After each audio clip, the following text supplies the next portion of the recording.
Bakpia, makanan khas Yogyakarta, dikenal sebagai kue pia dengan isi awal kacang hijau.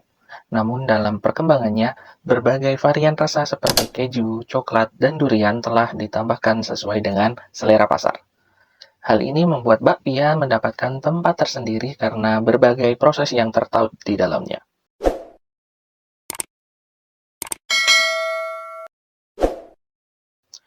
Ternyata bakpia dengan sejarahnya yang kaya berasal dari China. Di sana kue ini dikenal sebagai taoluk pia, yang artinya adalah kue pia kacang hijau. Istilah bakpia sendiri berasal dari bahasa China, dialek Hokkien terdiri dari kata bak yang berarti daging dan pia yang berarti kue. Secara harfiah bermakna roti berisikan daging. Di negeri asalnya bakpia memiliki ukuran yang lebih besar daripada bakpia Jogja, dengan isian berupa daging yang diolah, sementara bakpia Jogja terkenal dengan isian kacang hijau. Pada awal abad ke-20, pedagang imigran dari China membawa bakpia ke Yogyakarta. Pada tahun 1930, bakpia sudah menjadi bagian dari para pedagang China yang menetap di daerah Patung, pusat kota Yogyakarta. Awalnya bakpia tidak memiliki nilai sosial atau kultural seperti kue keranjang yang sering hadir dalam perayaan Imlek. Terdapat catatan bahwa pada tahun 1940-an, bakpia diperkenalkan oleh seorang Tionghoa bernama Kwik Sun Kwok yang berasal dari Wonogiri. Awalnya, beliau menyewa tempat usahanya dari pemilik Niti Gurnito di kampung Suryowijayan, Mantrijeron, Yogyakarta. Setelah pindah ke kampung di sebelah barat kampung Suryowijayan, Kwik Sun Kwok meninggalkan usaha pembuatan bakpia dan Niti Gurnito meneruskan produksinya di lokasi tersebut. Di bawah kepemimpinan Niti Gurnito, bisnis ini tumbuh pesat dan mencapai pasar yang luas, termasuk di Prambanan, Sleman, dan Bantul. Produksi bakpia yang dikelola oleh Niti Gurnito saat itu lebih dikenal dengan sebutan bakpia Taman Sari, yang kemudian juga diidentifikasi sebagai bakpia Niti Gurnito. Selain bakpia Taman Sari, terdapat juga bakpia Patok 75 yang dimiliki oleh Lim Bok Sing. Pada waktu itu, Lim Bok Sing, seorang imigran dari Tiongkok, tinggal di daerah Dagen dan menjalankan usaha penjualan arang untuk memanggang bakpia. Dari hubungan dagangnya, diyakini bahwa Kwik Sun Kwok memberikan informasi tentang cara membuat bakpia kepada Lim Bok Sing. Pada tahun 1948, Lim Bok Sing mulai mengembangkan resep sendiri untuk memulai usaha pembuatan bakpia.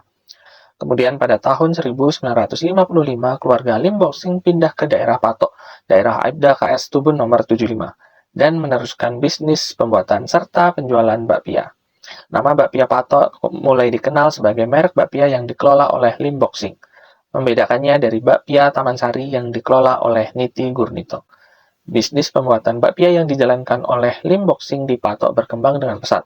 Sekitar tahun 1980, saat Yogyakarta mulai ramai oleh pendatang, bakpia semakin digemari oleh banyak orang.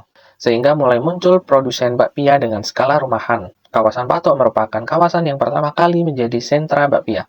Seiring berkembangnya waktu, industri rumahan ini semakin berkembang dan semakin banyak orang yang membuat bakpia, dan menjadikan Patok sebagai pusat industri bakpia. Seiring berjalannya waktu, bakpia saat ini tidak hanya berisi kacang hijau. Sejumlah isian juga menjadi favorit beberapa orang, seperti kumbu hitam, coklat, keju, nanas, duren, dan lainnya. Tidak hanya isian saja yang berkembang, jenis-jenis bakpia pun beraneka ragam. Yang pertama ada bakpia basah. Kulit bakpia ini dibentuk bulatan setelah dilakukan 1 kali pelipatan pada adonan bakpia. Kemudian direndam dalam minyak goreng selama 10 menit. Bakpia basah memiliki tekstur yang lembut dan halus. Isian sesuai selera kemudian dimasukkan ke dalam kulit bakpia. Yang kedua ada bakpia kering. Tekstur bakpia kering terdiri dari kulit yang lembut dan renyah dengan 2 hingga 3 lapisan atau pelipatan. Proses pembentukan kulit menjadi amplop dan penggilasan 2 atau 3 kali adalah yang membuat bakpia kering memiliki kelebihan kelezatan tersebut. Setelah proses itu, kulit siap diisi dan dibentuk menjadi bulatan.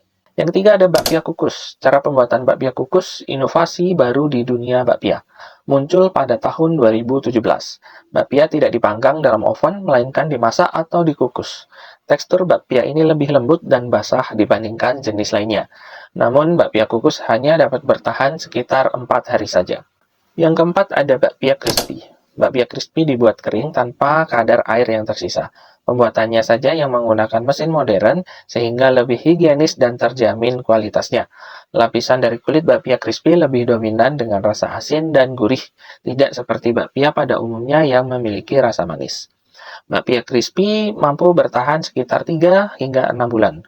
Meskipun dapat bertahan sangat lama, tetapi bakpia crispy ini sama sekali tidak menggunakan bahan pengawet.